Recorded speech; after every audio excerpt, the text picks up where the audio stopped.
Buenas, buenas, bienvenidos sean todos a su programa Psicoanalizando, esta nueva entrega el día de hoy, en la que vamos a estar con ustedes dando más de lo que cada sábado damos. ¿Cómo estás, Ruth? Bien, buenas noches, o buenas tardes, porque son las 6. Sí. ¿Cómo te sientes? Todo muy bien. Qué bueno. Ya aquí saludando a nuestro público nuevamente. Sí, agradecido de su fiel sintonía, que cada sábado hacen su cita con nosotros para sintonizar su programa Psicoanalizando. Así es. El día de hoy vamos a hablar un tema que tal vez a muchas personas les da cierta, en buen dominicano les da piquiña, no les gusta, se sienten un poco distorsionados de eso y es algo que nadie quiere vivir, pero es algo que nos puede tocar en persona o en segunda persona. Así es, le saca su lado sensible, vamos a decirlo así más bonito, porque es un tema que lamentablemente tiene en la mayoría de los casos como fin la muerte, que no es algo que estamos exentos, aunque no la padezcamos, pero de igual manera son enfermedades que generan mucho temor por todo lo que implica una vez el diagnóstico, la vivencia y todo lo que viene detrás. Tal vez muchos de nuestros espectadores hoy se están preguntando, ¿y qué tiene que ver las enfermedades terminales con psicología? ¿Por qué lo están abordando? Pero la verdad es que es muy difícil sobrellevar la situación. Como tú dices, todos sabemos que vamos a morir, ¿no? Mañana, en un mes, en 2 años, en 20, en 30, pero no es lo mismo conocer que algún día vamos a morir que tener la fecha, por así decir, de cuándo va a suceder esta situación. Así es. Y no solamente eso, es cómo afrontar, qué hacer en ese tiempo que me dan, o de una vez el diagnóstico, o sea, cómo mi familia lo va a mirar, cómo lo que voy a hacer en ese tiempo con ellos, que quisiera hacer más, si tenía proyectos ya planificados, pero que se ven frustrados a partir de ese momento. O sea, hay todo un montón de cosas detrás de ahí que se requiere una atención especial, un cuidado, un acompañamiento para poder salir a flote de eso. Sí, una situación muy difícil porque a veces incluso se siente la persona como una carga y no quiere expresarle a su familia ese sentimiento porque, vaya, ya tienen que cargar conmigo y encima de que yo me ponga a decirle lo mal que me siento. Y aquí es donde entra el acompañamiento psicológico, tanto al paciente como a sus seres más cercanos, ese equipo de apoyo que tiene alrededor. Así es, y para eso tenemos un invitado especial quien nos va a hablar acerca de ese acompañamiento psicológico que reciben los pacientes con enfermedades terminales. Y él es Jonan Merán, él es psicólogo clínico, especialista en psicología de la salud y también psicoterapeuta sexual. Bienvenido, Jonan. Gracias, muy amable. Gracias. Para nosotras un placer tenerte aquí como invitado en nuestro programa. Gracias, gracias. Para mí es un placer compartir con ustedes este momento. Bien. Jonan, queremos, ¿verdad?, de inmediato entrar ya en materia, entrar en lo que es el tema que nos compete en este momento. Es aquí donde nos gustaría que usted nos aclarara un poquito qué se considera una enfermedad terminal. Bueno, de entrada, aquel paciente que le diagnostican una enfermedad incurable, que no tiene ningún tratamiento que sea puramente correctivo y que el fin sea la muerte en un tiempo determinado, es un paciente terminal. De esta forma, nosotros estamos frente a un paciente que de una forma u otra tiene que complementar la cosmovisión que está manejando con otros elementos adicionales. Muy bien. Y luego, o sea, ¿cómo una vez el paciente que tenga estas características recibe el diagnóstico? ¿Cuándo entra entonces el papel del especialista? Bien, de entrada hay una dicotomía en este sentido. ¿Por qué? Hay libros, hay criterios específicos que fundamentan el hecho de que el paciente debe de recibir el diagnóstico por parte de su médico tratante, versus otros criterios que establecen que el paciente debe de recibir el diagnóstico por parte de un equipo multidisciplinario de entrada. O sea, que no sea recibido pura y única y exclusivamente por el médico tratante, sino por el equipo de soporte psicoterapéutico.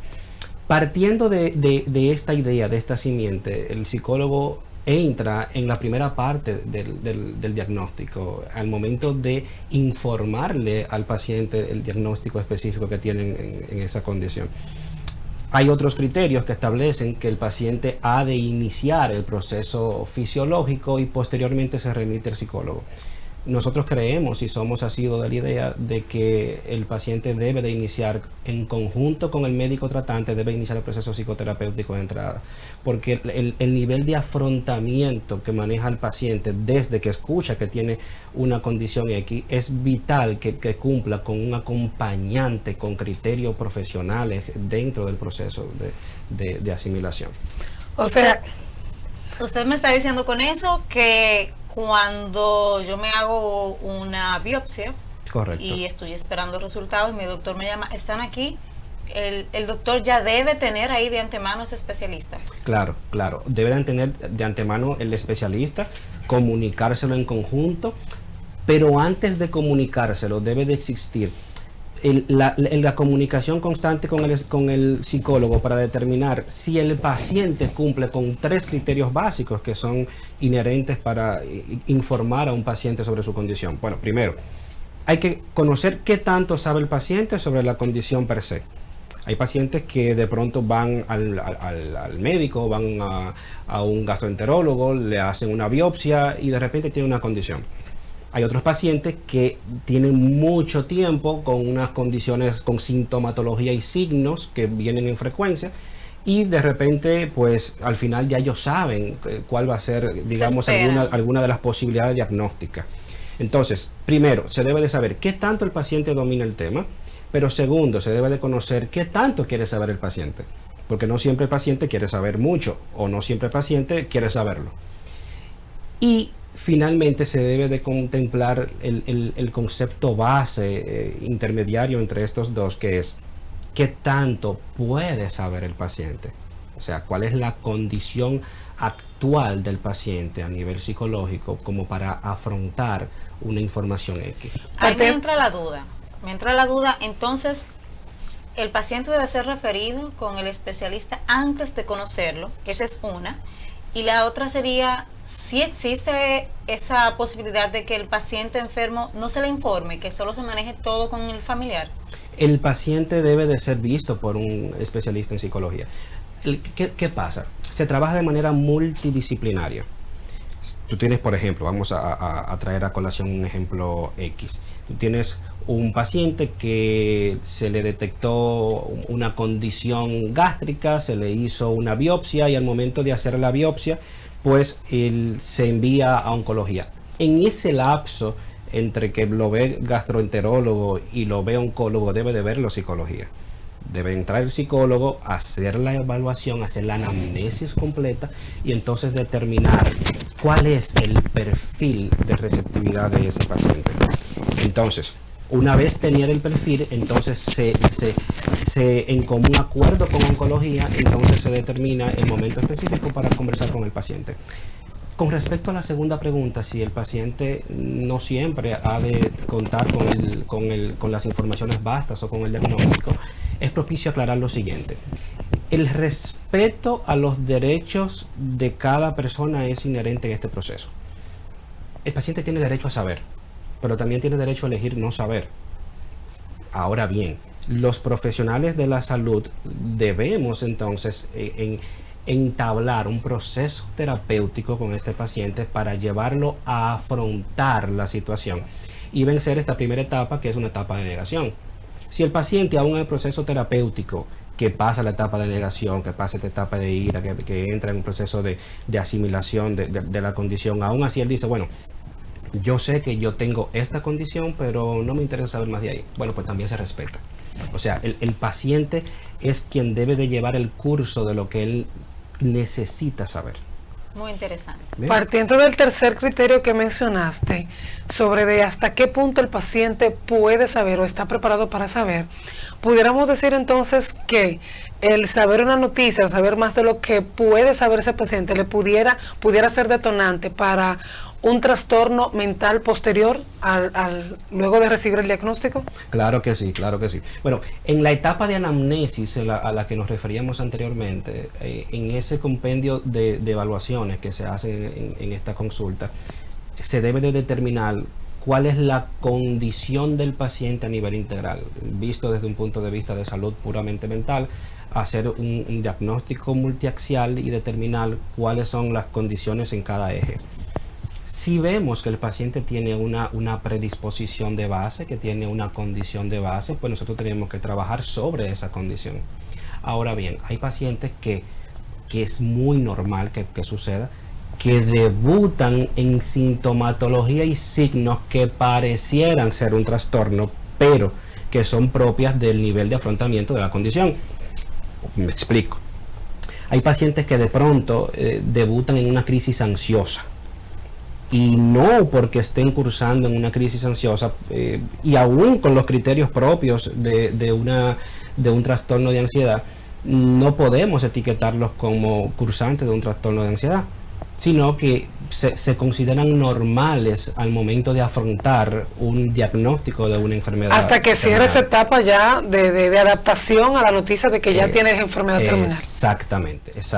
Y una vez el paciente termine el ciclo, ¿hay una temporalidad para ese ciclo de afrontamiento inicial?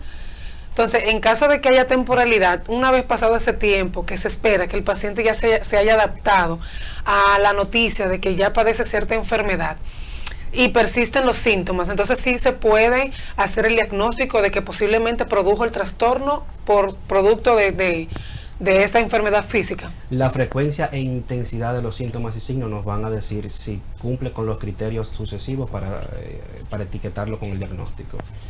Ahora bien, es importante determinar en este punto que no existe una temporalidad exacta que nosotros nos adheramos a pensar, decir, bueno, de cuánto el paciente tiene síntomas que inducen a una posible depresión y ya pasó 3 semanas y por eso ya cumple con criterios. No, todo va a depender de las características propias del paciente, pero segundo, va a depender del diagnóstico.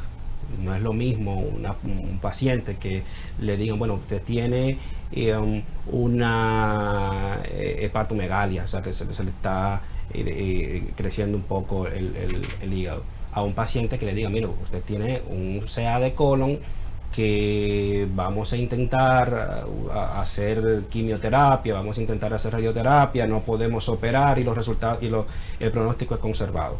O sea, el tiempo que va a durar este segundo paciente con la sintomatología depresiva o ansiosa es más prolongado que el paciente que le dijeron, bueno, usted tiene el hígado un poco inflamado, un poco grande, pero no nada que por el momento preocupe, simplemente observación. O sea, todo va a depender del diagnóstico.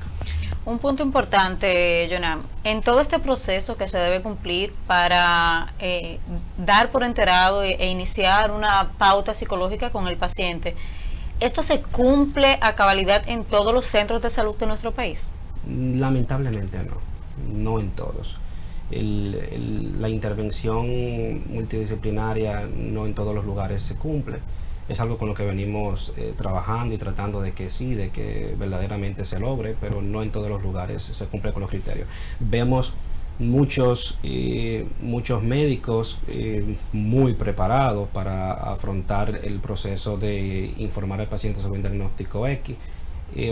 Vemos algunos que quizás no han tenido la oportunidad de recibir los entrenamientos adecuados en información, en informar al paciente sobre un diagnóstico terminal. O sea, realmente tenemos ahí una oportunidad de mejora a nivel general. O sea, que es todo un reto para el sector salud trabajar esta partecita, porque es vital, hoy es sumamente importante con el tema de los pacientes.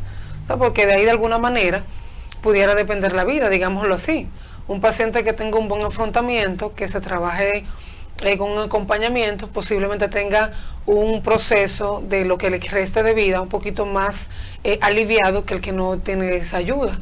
O de alguna manera pudiera ser, porque hay pacientes que sobrepasan y y se liberan, o sea, rompen el pronóstico médico y sobreviven muchos más años que el pronosticado por los médicos. Así es, de ahí la importancia de que al momento de marcar un diagnóstico de esta naturaleza a un paciente, no utilizar temporalidad.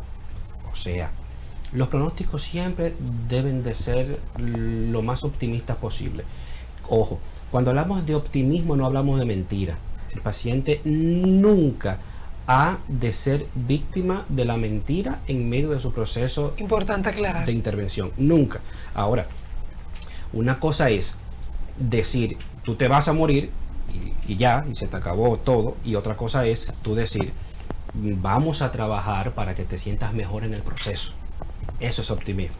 O sea, siempre se debe de trabajar con optimismo para el paciente. No en la base conclusa de la proyección de la enfermedad, sino de los síntomas que el paciente va a experimentar durante el proceso. Pero tampoco decirle, te quedan 3 meses, te quedan 2 meses, te queda 1 mes, te queda 6 meses, te queda 8. No. Muy interesante que me haga ese comentario, porque lo que se ve es que a la gente le dice, mira, tienes, por usar una etiqueta de una de las tantas enfermedades, tienes cáncer, está en etapa 4, te quedan 3 meses. Eso es lo que se ve en nuestro país. Sí, y por lo regular el paciente o llega a los 3 meses o antes de fallece. Y al final queda la inquietud de realmente falleció por la condición per se o realmente falleció por lo que se desató a nivel neuronal. O sea, ¿qué fue lo que finalmente lo llevó a fallecer dentro del tiempo que le dieron? En cuanto a emociones, a sentimientos, ¿qué se espera de un paciente que ya se le diagnostica y se le notifica de una enfermedad terminal ya en sus con las peores expectativas? Culpa, tristeza, ira. Esa trilogía es básica. Y son sentimientos aflorados que son propios del afrontamiento. Es más, forman parte de la primera etapa del afrontamiento. Pero al formar parte de la primera etapa del afrontamiento no quiere decir que porque sea normal no hay que tratarlo. Me explico. Es importante que al momento de trabajar con estos pacientes se trabaje en una retrospección de vida, o sea, darle sentido a la vida. Eso se podría tener luz a través de la logoterapia, donde el paciente entienda que la vida tiene sentido, porque tenemos que disminuir los niveles de riesgo de otras condiciones que se puedan presentar. Pero segundo, también se debe de trabajar el tema de la externalización de la culpa. Los pacientes por lo regular dicen, tengo un cáncer de mama y es porque comí demasiada comida chatarra. Y comienzan entonces a hacer el anclaje de la culpa.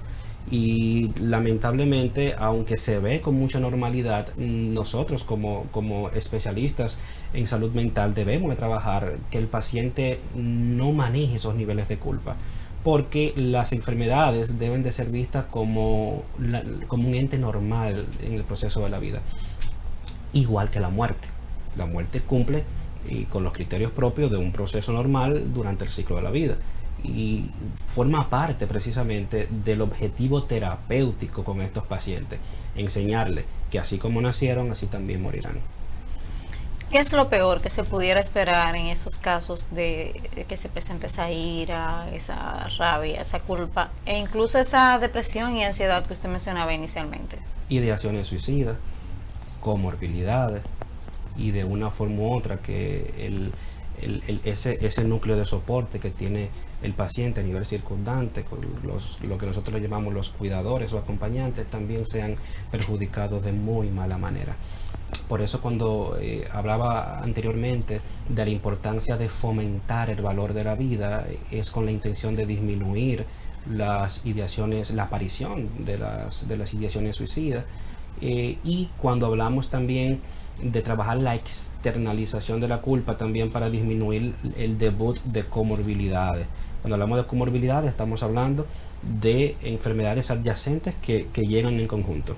De pronto el paciente tiene un cáncer de colon y de un momento a otro, de manera idiopática, sin causa conocida, genera o debuta en en una crisis hipertensiva y el paciente no era hipertenso, por ponerte un ejemplo. Y esa crisis hipertensiva es producto de los elementos ansiógenos que está manejando el paciente. Muy interesante. Entonces, en esta parte de la etapa, me imagino que es donde ustedes juegan el papel más importante. ¿Qué tipo de actividades ustedes recomiendan a esas personas que están pasando por esa etapa de aceptación a ese tipo de enfermedades? Lo primero es que el paciente debe de mantenerse activo.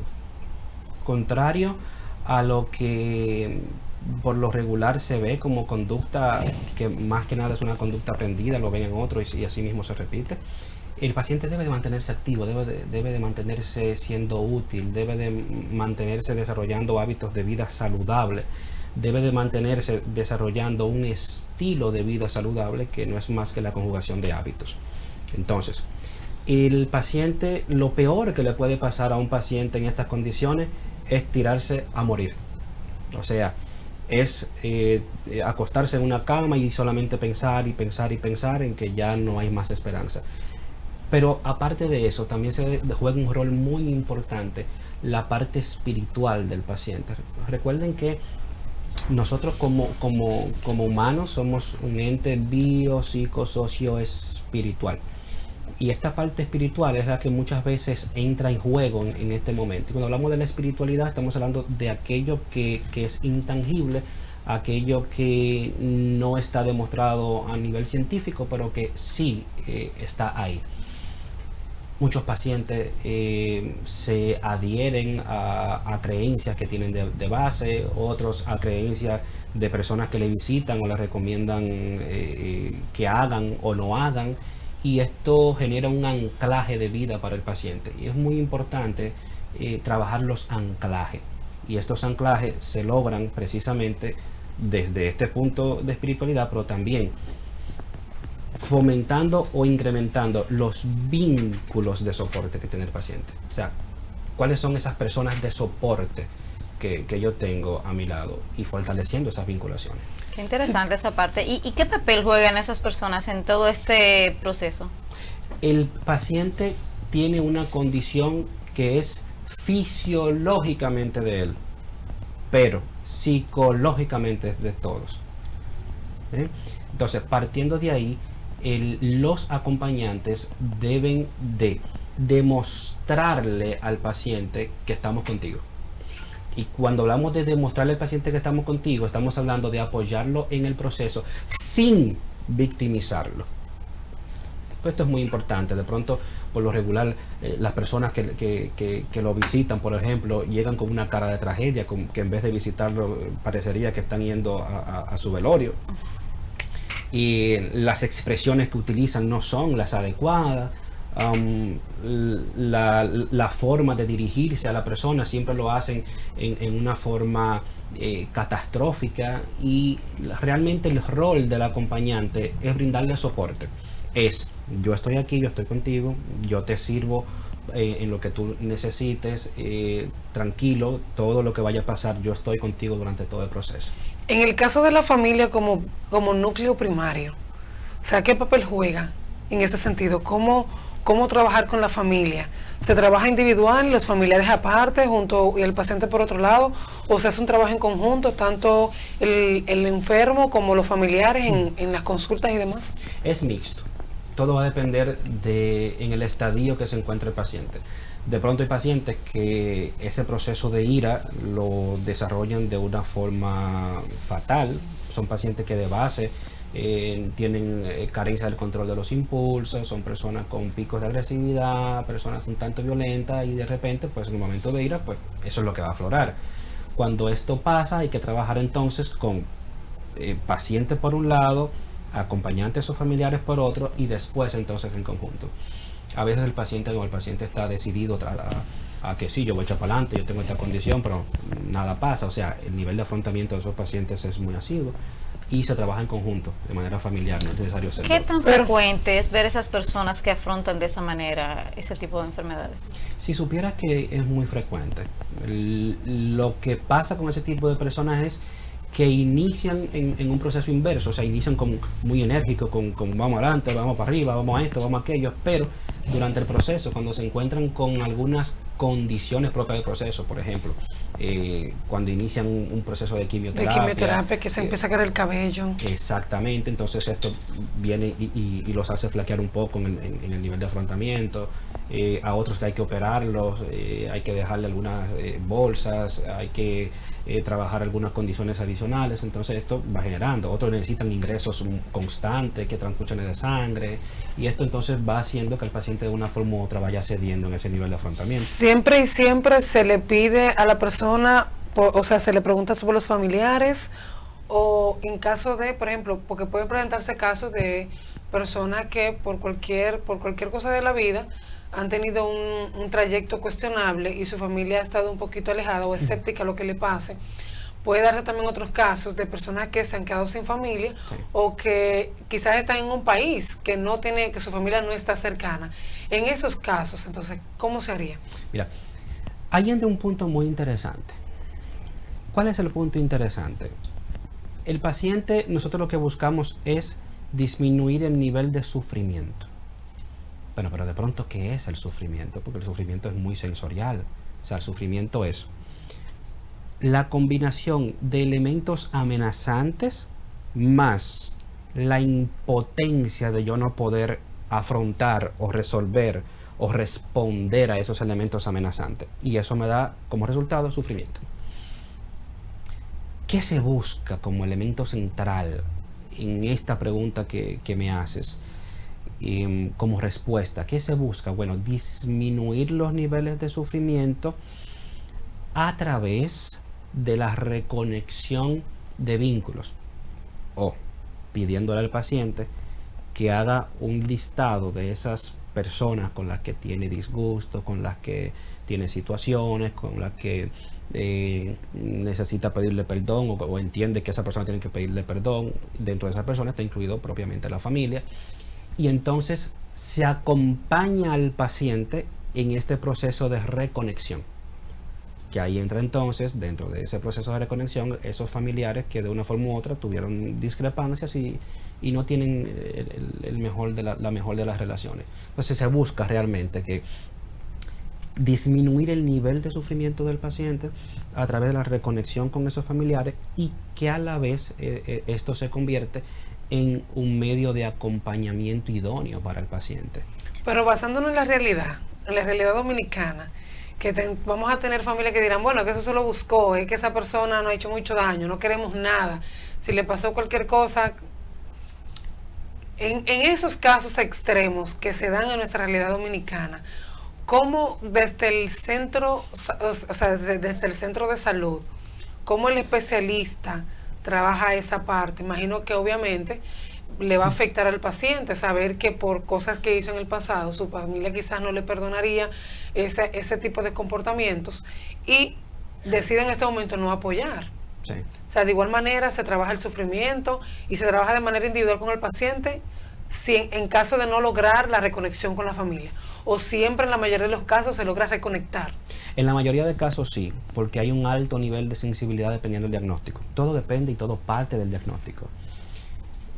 ¿Qué pasa? ¿Qué es lo que nosotros vemos mayormente? Que de repente el problema es con 6 miembros de la familia, y hay una persona dentro de esos 6 miembros que es más sensible que los demás, y esa persona hace el enganche. Y entonces nosotros utilizamos a esa persona como elemento para hacer la vinculación con los otros 5 que están todavía renuentes a conectar. Pero ¿qué pasa? En el escenario de que realmente no se logró que haya esa vinculación nuevamente, pues entonces se trabaja con el paciente desde el enfoque de trabajo de duelo. En la terapia de duelo nosotros lo que hacemos es, a enseñar al paciente a cómo cerrar esas etapas con esa persona que ya no está.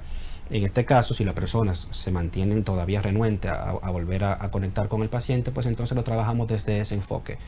Cuestión de que el paciente pueda sentir serenidad y paz con que él cumplió con la actitud de volver a tener un contacto con ellos, y que nada, ya él lo logró, él ya cumplió con esa parte, y eso que le dé paz. Entonces lo hacemos de esa forma en los casos que llegue a pasar.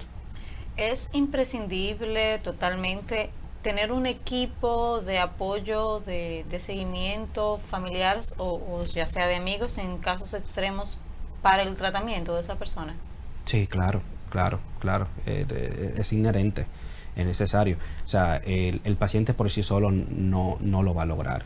Eh, Y obviamente la respuesta del paciente, las emociones que experimenta, cómo la afronta, va a influir positivamente tanto en la parte de que el proceso sea más ligero, como también en su proceso de salud.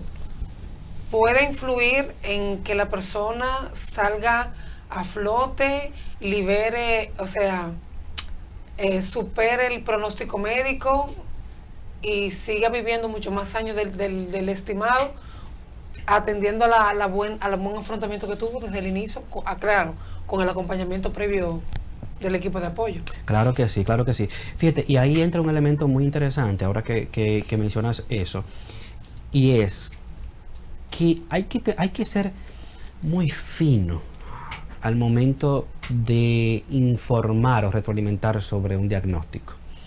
Porque de pronto el paciente se le diagnosticó con una enfermedad de transmisión sexual, un ejemplo, o un cáncer, que en este caso es el ejemplo que tenemos sobre la mesa. Y si de pronto el paciente real y efectivamente no tenía el cáncer o no tenía el grado nivel de gravedad del cáncer que le fue diagnosticado, o si de pronto los recursos terapéuticos que se plantearon al inicio realmente son básicos y hay un nivel adicional de recursos terapéuticos, ¿qué tanto daño puede eso ocasionar a un paciente? Ahí es donde entra la dicotomía, porque de pronto el paciente ya tiene el diagnóstico, ya tiene en su ser el pensamiento de catástrofe, y ahora ¿cómo lo quitamos? Qué interesante eso. O sea, que una persona diagnosticada llega a identificarse con esa enfermedad. O sea, ya esa es parte de mi ser, de mi personalidad. Claro, claro. Y es parte de mi ser, es parte de lo que estoy viviendo. Y después que tú le intentas decir, bueno, mire, realmente te dijeron que era esta una alternativa, pero ahora de repente la ciencia ha demostrado que hay esta alternativa. El paciente muchas veces hasta se rehúsa por temor, porque ya lo que tiene asentado a nivel cognitivo es la información primaria que recibió. Entonces, es muy importante cómo al momento de informar a un paciente, estar muy claros, muy convencidos de que lo que se le está diciendo es totalmente cierto y es lo único, o sea, que es lo 100% tangible lo que se está haciendo con el paciente. Eso es algo que tal vez mucha gente no se espera, o sea, que tú vives con la idea de que tu vida ya está contada, tu tiempo está contado, y que de repente ya te dicen que no, y tú necesitas terapia para aceptar eso de que sí vas a vivir. Sí, eso es chocante, y se ve. Muy común. Y se ve, sí, se ve. Todo depende el centro, todo depende quién le toque. Y eso se aplicaría igual en aquellos casos donde la terapia sí surge el efecto y la gente sale con bien de la enfermedad, sobrevive a todo el proceso. También se requiere en ese momento una terapia para asimilar que ya estoy bien. Todo va a depender de la proyección que se le informó al paciente. De pronto, cáncer de mama, se hace una mastectomía y se resolvió. El paciente se le informa tal cual y él dice, bueno, me hace la mastectomía y se acabó. Y el paciente no amerita más nada, simplemente que un soporte durante el proceso, porque no es tan simple como que vamos a resolver y ya. Ahora bien, hay pacientes que no se lo dicen tan fácil o quizá el pronóstico es un tanto difuso y entiende que hasta ahí llegó. En el proceso se va descubriendo que de pronto al mandar las placas a biopsia se da cuenta que el nivel de complejidad es menor que al que se esperaba o al que se estimaba, y bueno, se le va dando alientos al paciente, se le va informando que va en mejoría y demás, y bueno, el tema es cómo ir reestructurando las creencias de base del paciente, porque es muy importante trabajar con las creencias no es lo mismo lo que tú creas de cáncer que lo que tú creas de cáncer. Entonces es muy importante trabajar de base cuáles son las creencias de base que trae el paciente. Y en esos casos donde a medida que va pasando el tratamiento y se le dice al paciente que que todos los intentos que se están haciendo, la enfermedad va en aumento y que ya no hay manera de aliviar, o sea, que ya no hay vuelta atrás, que la enfermedad, ya la fase final es la muerte. Imagino que es un poco más difícil todo, o sea, porque ya sí es segurísimo, porque ya hemos intentado todo lo que humanamente y médicamente es posible y nada ha funcionado. ¿Qué hago pues? Calidad de vida es básico en estos casos, que el paciente pueda introyectar su condición. Lo que más genera ansiedad es la información, el contenido que no domino. Entonces es importante psicoeducar al paciente de lo que tiene, que él conozca cuáles son las repercusiones que tiene, que conozca cuáles son las consecuencias, que sepa de una forma técnica qué es lo que puede pasar. Y hago el énfasis en técnico porque de pronto no es matar al paciente, o sea, no es decirle, mira, aquí no hay nada que buscar, aquí nada, tú te jodiste, no, o sea, eso no es el punto, que es lo que por lo regular se dice. Mira, ya no hay nada, yo te voy a dar esto para que te duela menos y vete a tu casa a vivir. Exactamente. Desahuciarlo. Coloquialmente eso es lo que se dice, y tú ves que los pacientes llegan a consulta y dicen, no, es que ya me lo entregaron. O sea, ese no es el punto. El punto es cómo yo le digo a ese paciente, mira, tienes una condición que nosotros ya no tenemos más opciones curativas para esto, pero sí tenemos muchas opciones para ayudarte a aliviar el dolor y ayudarte a que quizás no progresen los síntomas que tienes. ¿Qué recomendamos? Que de una forma u otra continúes en tu casa con el tratamiento, te vamos a ver semanalmente, te vamos a ver cada 3 días o cada 2 días, dependiendo de la condición que sea, y vamos a continuar de cerca vigilándote. Ya el paciente sabe que no tiene cura, pero le dieron esperanza. O sea, el paciente se va con una esperanza de que, bueno, no voy a tener dolor, voy a continuar viniendo, y cuando a ti te dicen continúe viniendo, te voy a seguir viendo cada una semana, eso tiene 2 funciones. Primero, se puede seguir haciendo algo, aunque no sea curativo, pero pueden seguir trabajando conmigo. Y segundo, te da proyección de vida. Porque si me dice que es cada una semana o cada 15 días o mensual, te está diciendo, bueno, el doctor entiende que en 15 días yo voy a estar vivo. El doctor entiende que en un mes yo voy a estar vivo. Y entonces esto es esperanza de vida que de una forma u otra se traduce en afrontamiento positivo por parte del paciente. También ayuda al paciente a organizarse y prepararse para. Exacto, sí. En esos casos donde el paciente no logra asimilar el proceso de la enfermedad, donde se queda en la etapa de negación, o por el contrario, que todo su pronóstico y todo su pensar es muy pesimista, muy negativo, ¿tiene eso algún tipo de influencia con la efectividad de un tratamiento? Claro que sí, claro que sí. Está totalmente demostrado que existen lo que se llaman somatizaciones. Es tan tal que hay una clasificación de trastornos somatomorfos donde de una forma u otra lo que yo genero a nivel neuronal se manifiesta a nivel fisiológico. Hay múltiples pacientes que generan las enfermedades de una forma u otra. Por ponerte un ejemplo, pacientes que viven bajo estas condiciones tienen altos niveles de cortisol. El cortisol, al elevarse, pues induce la aparición de otras enfermedades o comorbilidades, o en su defecto potencializa las que tienen. De aquí la importancia de que a nivel de salud mental nosotros tengamos claro el criterio de que este paciente es un paciente que cumple con las bases para una interconsulta con psiquiatría para utilizar soporte psicofarmacológico. Okay. En el caso de otras enfermedades que quizás no sean terminales, pero sean enfermedades crónicas y que durante el trayecto representan una agonía para el paciente, en el caso de las inmunodeficiencias, en el caso de las enfermedades autoinmunes, que afectan, maltratan mucho en temas de calidad de vida en el paciente. En estos casos donde la persona no tiene un pronóstico de que te quedan tanto de vida, pero el paciente sabe que va a vivir con eso y que va a tener toda una presión, una calidad de vida que le va a afectar el sueño, que incluso en la parte sexual, que le va a afectar económicamente sobre todo. En estos casos, con este tipo de pacientes, ¿cómo es el abordaje? Sí, primero, el paciente tiene que aprender a vivir con la condición. El principal inconveniente, el principal error que cometen los pacientes y por los cuales entran en ansiedades muchas veces es porque luchan con las condiciones. De pronto tiene un paciente que diabetes. Los pacientes que le diagnostican diabetes de repente dicen ya se me acabó todo, ya yo no puedo comer nada dulce, ya yo tarde o temprano me van a amputar un miembro inferior, voy a perder virilidad. O sea, ya comienzan a estructurarse un nivel de creencias que de una forma u otra son falsas.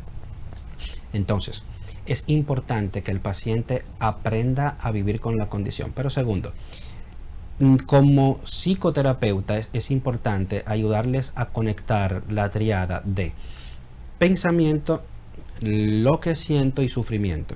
De una forma u otra, yo voy a sufrir si no domino originalmente lo que estoy pensando y esto originalmente es lo que me va a llevar a lo que yo estoy sintiendo.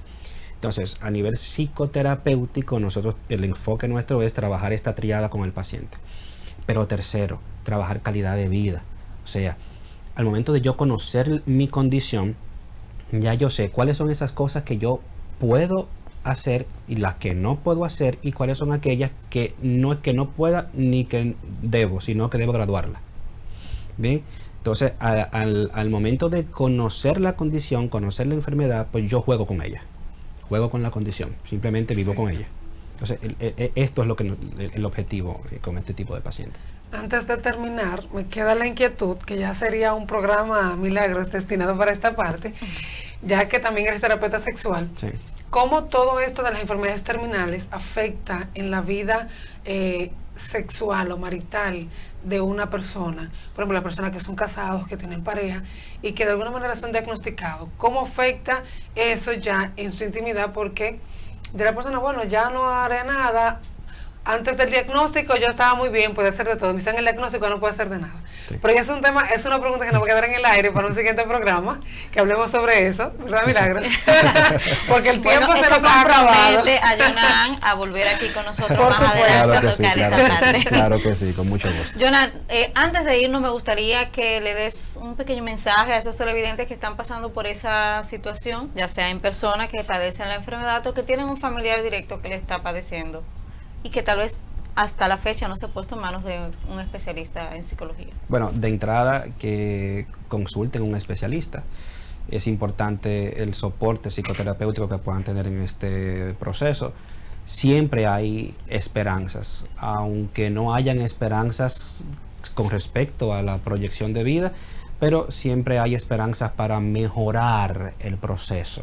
Entonces, siempre busquen la ayuda, el soporte de un especialista en el área y sabemos que será de gran soporte para poder realmente echar para adelante en este proceso que muchas veces es tan tedioso.